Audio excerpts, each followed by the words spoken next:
daily soccer podcast with the Global Sports Podcast Network. All right, lads, lasses, and everybody in between, you are listening to the Daily Newcastle podcast, your one-stop shop for all things black and white. I'm proud to be part of the Global Sports Podcast Network. Now, I do have to apologise that this episode hasn't gone up at the usual time. We've had a few technical issues with last night's recording, so yours truly has decided to whack on the black and white superhero cape and save the day like Jon Garcia in the first half on Thursday. Too soon?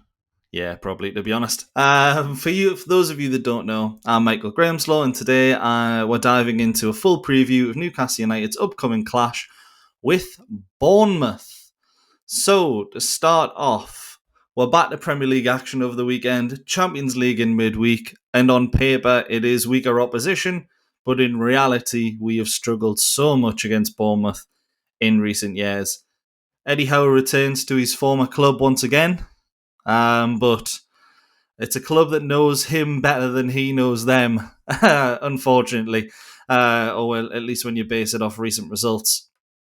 There's very different narratives of both sides going into the game. I think Newcastle, it's one of, they haven't got Alexander Isak, so they're going to underperform, and with one win in 5, or 4, it is kind of looking that way to the neutral eye.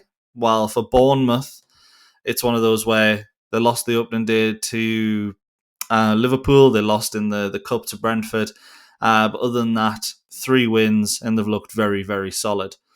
So it's definitely going to be an interesting clash. I'm going to start off with my predicted 11 for Newcastle, and I do think there will be changes from the side that lost to Barcelona. Obviously, we're going to have Nick Pope in goal. There will be a day where Aaron Ramsdale gets his chance, but I don't think it's going to be today. Or tomorrow, should I say. I don't think we're at the stage of the season where we need to rotate after Champions League games either, but the intensity of Bournemouth is probably going to force Eddie Howe into some, at least, thoughts about changes than what's necessary at the back. We know Fabian Schar is out with a concussion.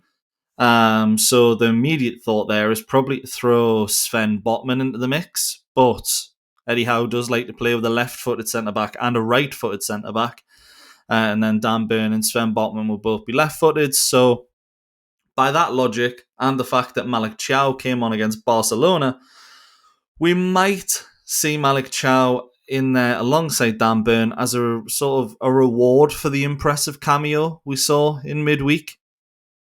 As for the midfield, it will probably stay the same. Bruno Guimaraes, Sandro Tonali, Joe Linton. You'd hope they have better luck against Tyler Adams and Alex Scott than they did against Pedri and Frankie de Jong. But stranger things have happened, and to be fair, that midfield too is the best in the world, in my opinion. So, there's not too much wrong with getting it, to losing out to those two. But Alex Scott and Tyler Adams, both great players, very underrated. So it'll be interesting to see how we do a 3 against the 2, obviously with Tavernier dropping in there as well to make it 3 for Bournemouth. And then up front is where the big questions do have to be asked. Out of form Harvey Barnes. Does Nick Woltemade come straight back into the side? I believe so. I don't think there's a world where he doesn't play. After being involved in our last 2 goals, the first against Wolves is the goal, and then he plays a delightful little first-time flick in the goal against Barcelona, which I have to say, looking back, is really understated how good that goal is. It was quite late at night. I was still very happy about it, but it was one of those we'd sort of resigned ourselves to defeat, and honestly, it meant just as much as a tap in on the line. But when you look back, it was actually a fantastic goal. And then on the right-hand side, do you reward Anthony Alanga with the good performance against Barcelona, or do you reward Jacob Murphy for getting 2 assists in 2 games? And when you consider we've only scored 4 goals in 4 games, I think it has to be Jacob Murphy. So I do think it'll be Barnes, Woltemade, and Jacob Murphy. I can't say I really want to see that, but in a game with this intensity, I'd probably like to see Hall come in for Trippier, Tino moving to the right, Hall on the left, but that would leave him against Antoine Semenyo, and that's a horrible first game back. I think if he was going to start him, the perfect game to do that would have been Wolves if we already had a win on the board. But I would like to have seen Joe Linton on the left-hand side, Lewis Miley playing more of a central position. And I'm not saying that because Harvey Barnes, I'm not of the opinion that some Newcastle fans of, he should never play in black and white again, which is, if that's what you think, and give your head a wobble, because there is a good player in there. He's just a bit out of form. I think he just needs to be taken out of the spotlight. Few bad performances at the start of the season, and while his finishing was the shining light last year, this year it's been quite poor. I think him and Alanga coming off the bench give Newcastle a completely different approach for the last 30 minutes.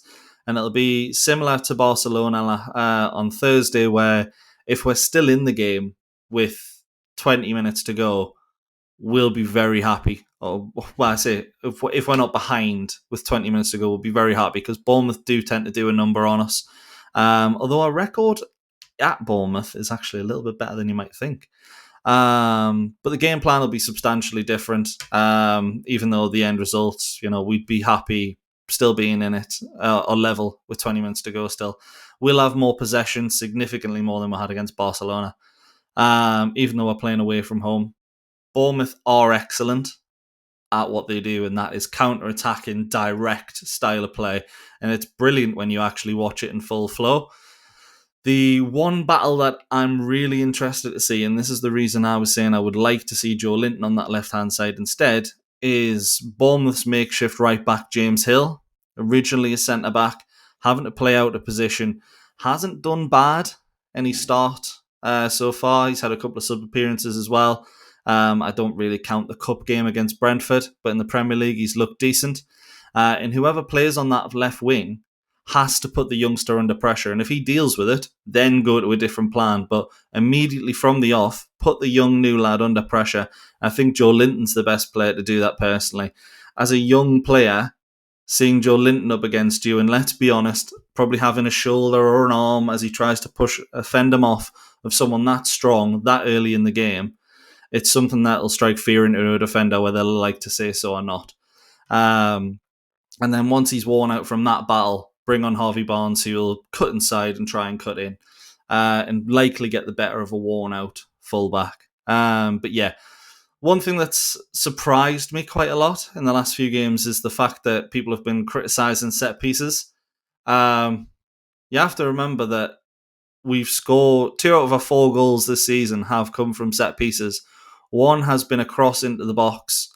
One of the 2 that haven't been, should I say. One has been a cross into the box from Jacob Murphy that's met the head of Nick Woltemade, and then the other was an excellent move against Barcelona, which again crossed in by Jacob Murphy.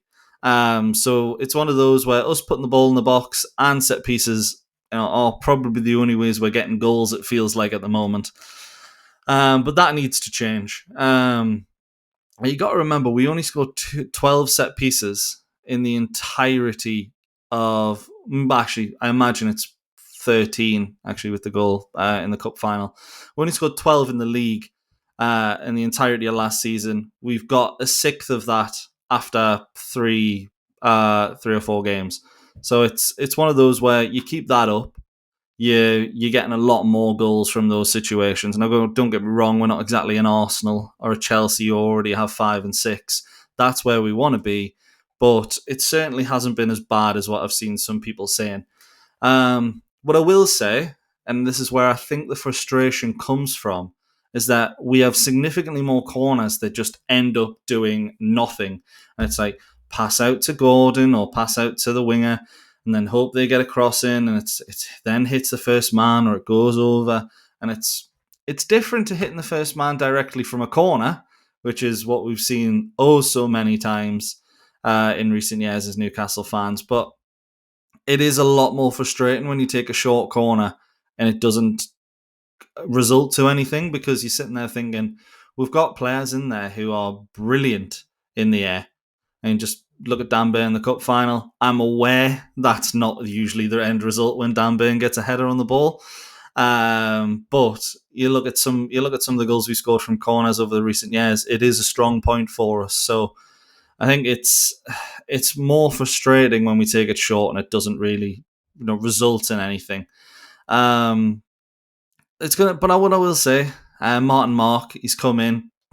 He's pretty new to the role for us. Players are new to working with him. It's going to take a bit of time to get into the groove. For Martin Mark, which is a brilliant name for a set-piece coach, by the way. I've already made jokes in the pod, so I will refrain from doing that again. But if you've been listening to us for a while, talking about getting into the groove, you'll know exactly what is coming up next. And that is Bionic. Your body is unique. And Global Sports Podcast Network has partnered with Bionic, the world's most personalised supplements. Bionic provide 100% tailor-made supplements designed to deliver precisely what your body needs at exactly the right level to optimise your health. No guessing. So click the link in the show notes. Use the code GSPN2025 for 40% off your first month's subscription. Bionic. Don't settle for off-the-shelf solutions made for just anybody. Get what's right for you right now. Okay, so in this part I want to look at some key players going into the game, do a bit more of an analysis on the Bournemouth side. We all know what to expect from Newcastle United on a Newcastle United pod. So basically, you look at that Bournemouth side, it's easy to start with Antoine Semenyo, but I'm actually going to start with a player who has been a bit of an unsung hero in my opinion.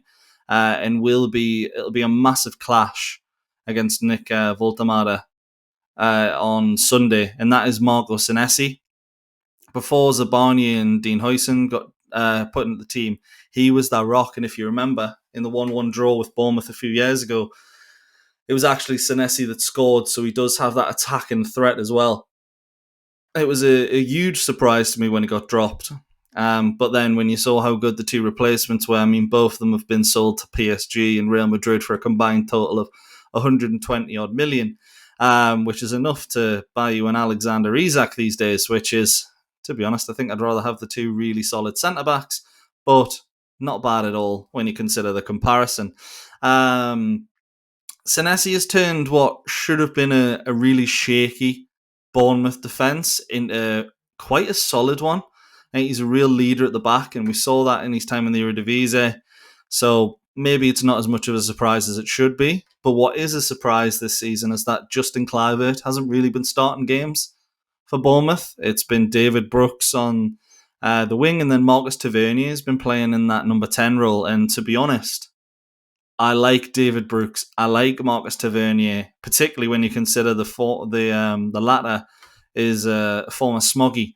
So I like him. He's a good player. But it's one of those, if it remains the case that those two play instead of Kluivert on Sunday, I will be relieved. Because that 4-1 at St. James's Park, I still have nightmares about it, to be honest. I probably will tonight.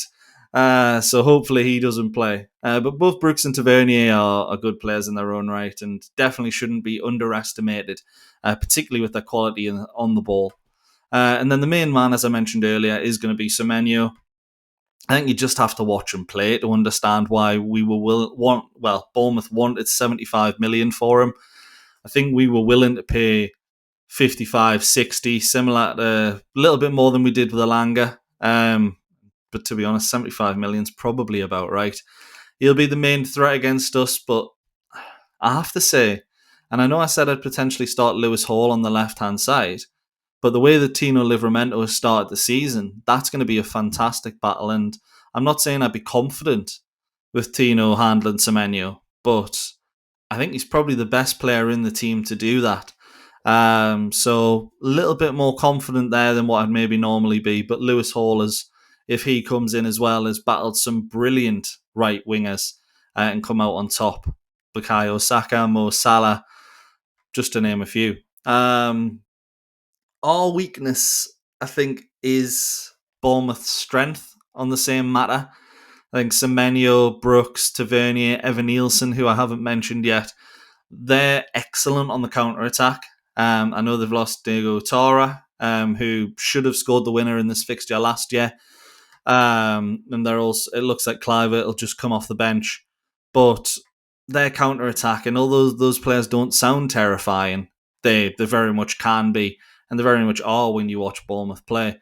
But I think the fact that Fabian Schar won't be playing might actually be something that benefits Newcastle in this particular fixture.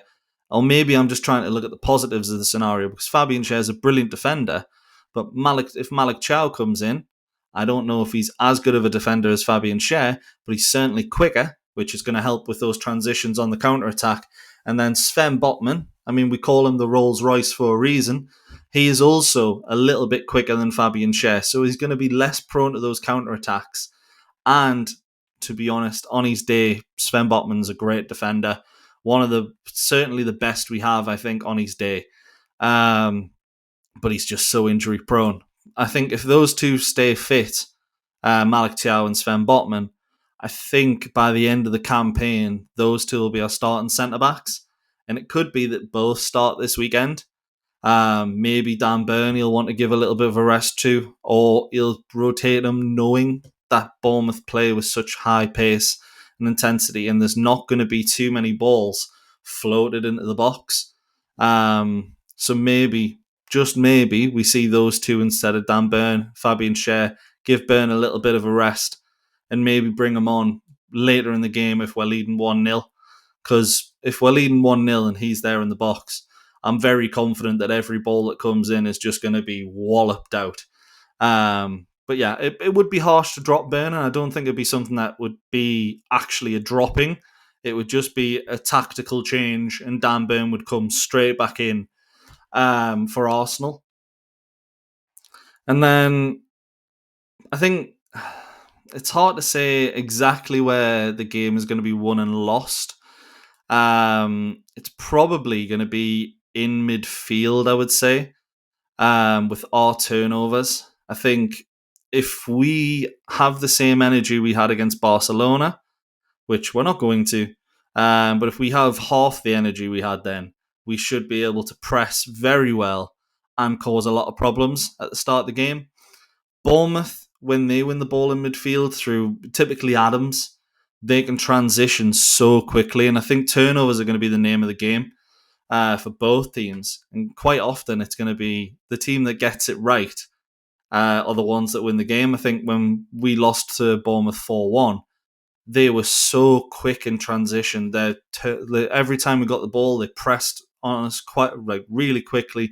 We couldn't get our passes away, and in transition, the ball was going to players who you don't associate with passing, and they were playing killer balls just straight through the middle of us, and it was really impressive. We are the more physical team. I think you saw that in the one goal that we scored against them at St. James's, but you see that very, very often in these kind of games. We'll win a lot of the first balls, but it's going to be whoever can pick up those second balls and find the players in space more frequently that end up being the winning team. And when I say that out loud, it sounds a bit Michael Owen-esque, but it is going to be the case. Whoever's quicker in reacting to those loose balls will probably end up being the winner.